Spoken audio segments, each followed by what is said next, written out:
हे विजन आपल्यापर्यंत पोहोचन. परंतु सर्वांना हात जोडून विनंती आहे, 15 जानेवारीला जे मतदान होणार आहे त्यामध्ये स्वातीताई तकल्यांचं धनुष्यबाण आहे, सारिकाताईंचं धनुष्यबाण आहे, मच्छिंद्र तकल्यांचं धनुष्यबाण आहे, माझं धनुष्यबाण आहे.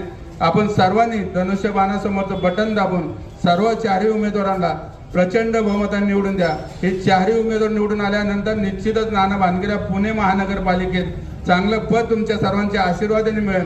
त्याकरता आपण सर्वांनी येणाऱ्या 15 तारखेला सर्वांना चारही उमेदवाराला या ठिकाणी मतदान करून या ठिकाणी आपण सर्वांना चारही उमेदवार प्रचंड बहुमताने निवडून द्यावं. आपण सर्वजण आज फिरत असताना जो उत्साह, जो आनंद मतदारांमध्ये बघायला मिळाला, निश्चितच त्यामध्ये आम्ही सर्व चारही उमेदवार सगळं मतदार बांधवांचं मनापासून आभार मानतो. मी आदरणीय महानगरपालिकेवर प्रशासन असताना सुद्धा अनेक विकास कामं या ठिकाणी आपण केलेली होती. 3 वर्षात जेवढे विविध पक्षाचे उमेदवार आहे हे कधी इकडे फिरकले नव्हते. 3 वर्षात कधी आपल्या दारात आले नव्हते. परंतु आता निवडणूक आले म्हणून आपल्या दारात येतात.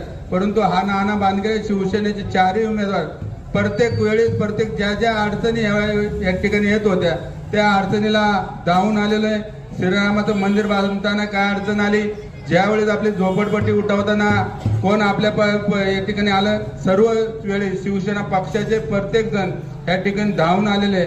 म्हणून आपल्याला सर्वांना विनंती आहे की 1-2 दिवस न बघता कुणीही आपल्याला पैशाचे या ठिकाणी लालच देतील, परंतु आपल्याला येणाऱ्या काळामध्ये आपल्या पाठीमागे कोण खंबीरपणे उभा राहणार आहे, आपल्या अडचणीला कोण धावून येणार आहे, प्रत्येक वेळेस आपल्या ठिकाणी कोण कोण या ठिकाणी काम करत असताना आमचा संतोष असताना सगळे कार्यकर्ते प्रत्येक वेळेस आपल्या मदतीला येत असतात. ज्या ज्या अडचणी येतात त्यावेळेस सर्व आपले इथले सर्व आमचे कार्यकर्ते सर्व शिवसेने या ठिकाणी धावून येतात.